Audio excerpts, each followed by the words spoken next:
What's going on, everybody? Today we are going to be discussing caffeine for performance. How can you use caffeine to improve your training? So, what is caffeine? Caffeine is not coffee.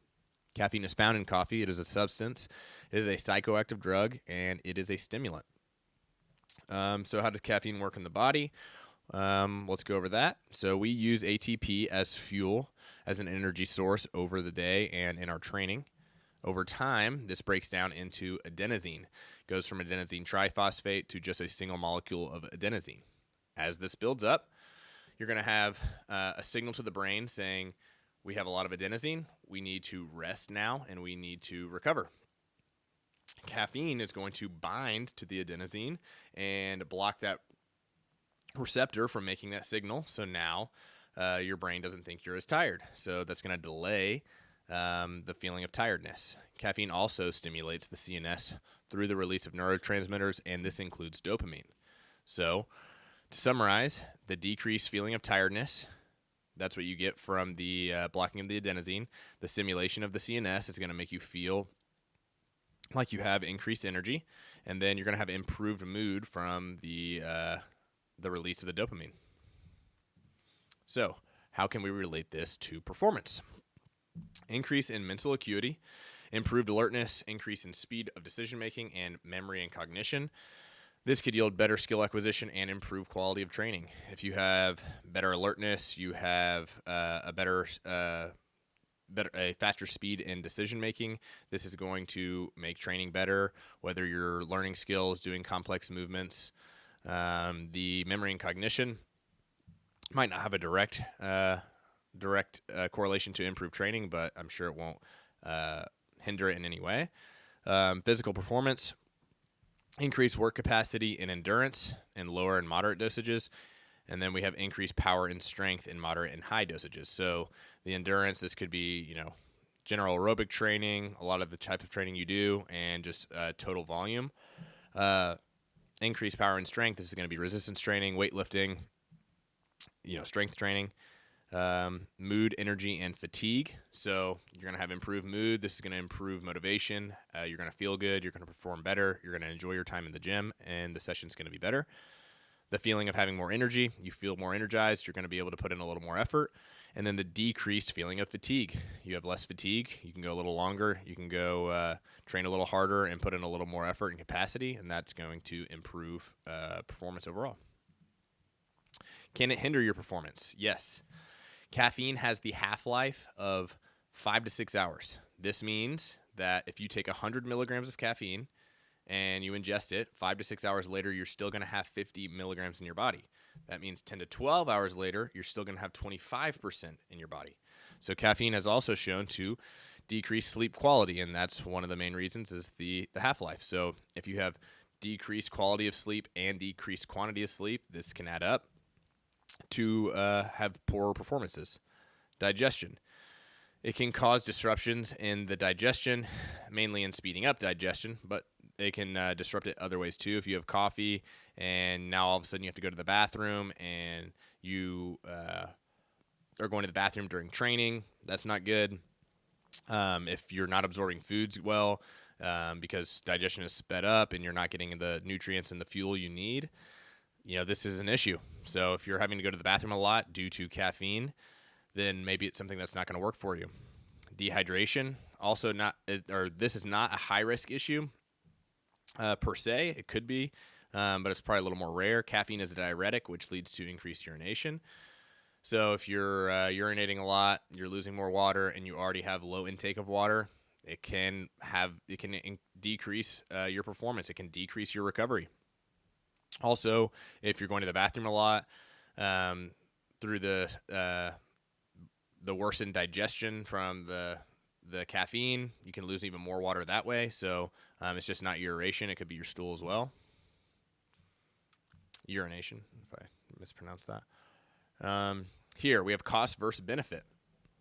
So you got the inverted U principle or the inverted U theory. If you're not familiar with this, the X and Y axis, arousal and performance.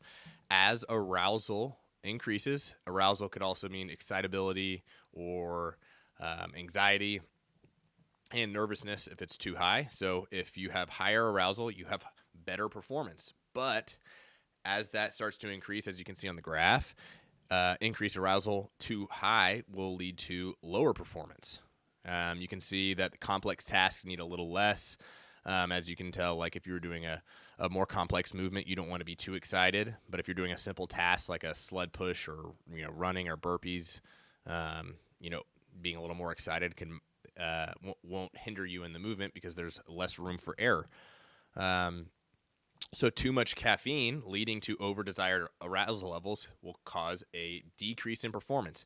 If you take so much caffeine that you're so excited, then you will have decreased performance. So you need to have that sweet spot. So there is a cost benefit to that, having the specific amount that you need.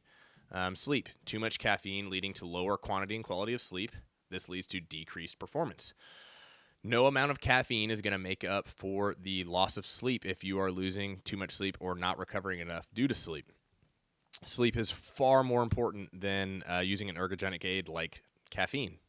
Recovery awareness. So if you have so much caffeine that you're masking fatigue and tiredness to the extent of not being able to listen to your body, then you really don't know how bad you feel. You could be training at such a poor state. You could be just hyping yourself up with caffeine that you don't know that you're really close to injury, or you're on the road to overtraining, and you're not realizing how dependent you are on that, and that's going to cause long-term issues. And then we got possible long-term effects if abused. And I know people don't think that they're not abusing it, but abuse could be 2 cups of coffee a day instead of 1, or it could be you taking pre-workout twice a day instead of once, or taking too much and not realizing. You could be effective. You could be affected by caffeine a lot different than someone else, so you shouldn't be using the same quantities as that person. So higher blood pressure, insulin sensitivity, addiction. This is a substance that is highly addictive, so becoming addictive wouldn't be good. Melatonin production. If you have reduced melatonin production over a long period of time, this could take some medical intervention to fix, not just, hey, I'm stopping coffee or I'm stopping this pre-workout. And that's going to hinder performance in the long term and be really hard to dig yourself out of that hole. So caffeine training protocol. I am not a physician. This is not medical advice. This is the protocol that I personally use. This is from research, personal experience, anecdotal evidence, a lot of reading, and this is how I do it. Number 1, timing. I ingest 45 to 90 minutes before training. Again, this could be different for certain people. You need to consider how you tolerate and metabolize the caffeine. If you tolerate it, if you have a high tolerance to the caffeine, you might need to take it a little later so that it can slowly start to release. If you metabolize it really fast, you might need to take it earlier. Also, the form you take it in. If you take it in a pill, liquid, powder, or gum, that's all going to be different. I don't recommend powder. There's a host of issues that come with that. Liquid, like coffee. If you take a really large coffee and you drink it, you don't want all that volume of liquid sitting in your stomach, so maybe you need to take it 90 minutes before training. If you're taking the pill, maybe it's got a specific time that it releases, and you know that you need to take it 30 minutes before. Might not even be 45. If you're chewing the gum, most caffeine gums, it's absorbed buccally, and that's way faster. You could have peak caffeine levels in 15 minutes. So if it's a gum with 300 milligrams, you might have 300 milligrams coursing through your veins in 15 minutes, and that's pretty fast. So you need to take that into consideration. Dose, 200 to 400 milligrams, dependent on activity and individual. So the lower end for smaller people and more enduring activities. Then higher end for larger people and more powerful activities. Just a rule of thumb, you might need 100 milligrams. You might need 450 milligrams. I don't know. Caffeine tolerance should also be accounted for again. So if you tolerate it really well and you're a bigger guy, you might need 400. If you're a smaller person and you have a pretty high sensitivity to caffeine, maybe you need 175 milligrams. You need a limit to 1 dose per day and ingest before 12 p.m. Consider sleep and tolerance buildup. If you build up a tolerance because you're having 2 cups every day or 2 servings of this pre-workout, then you're going to lose the edge you get from caffeine. And if you ingest before 12 p.m., you're going to give yourself a buffer for sleep.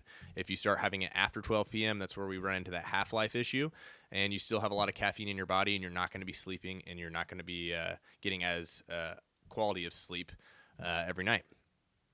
Number 4 is every 10 to 12 weeks, eliminate caffeine for 10 to 14 days. This is pretty tough for people, and it might need to be every 8 weeks for you. It might need to be every 16 weeks. Kind of depends, but 10 to 12 weeks is a good starting point. 10 to 14 days removing it so you don't build up a dependency to the drug. You don't want to be dependent on it to train. You want to be able to do your training without it if you needed to. Tolerance. You don't want to build up a tolerance, like I said, kind of limiting 1 dose per day. If you start having to have 600 milligrams just to feel the effects of caffeine, then you're probably going to run into some problems, and then you're going to run into a lot of other issues regarding recovery. And then there's discipline. It's probably not talked about as much in nutrition or training or lifestyle, but you need to have discipline and be able to know when you can stop, and that you don't need kind of tagging back on the dependency, that you don't need the drug. You don't need this aid in order to train well, and that you're disciplined, you can stop when you need to. So in 10 weeks, if you still really want coffee, but you know it's better for your training, then you need to take 10 to 14 days off and be, have autonomy and power in your training and your lifestyle. And that's going to help your training as well. So that is the training protocol. That is it on caffeine. It can be very powerful. It can do some bad things if you're not taking it responsibly. So I hope you learned something today, and I appreciate you guys tuning in.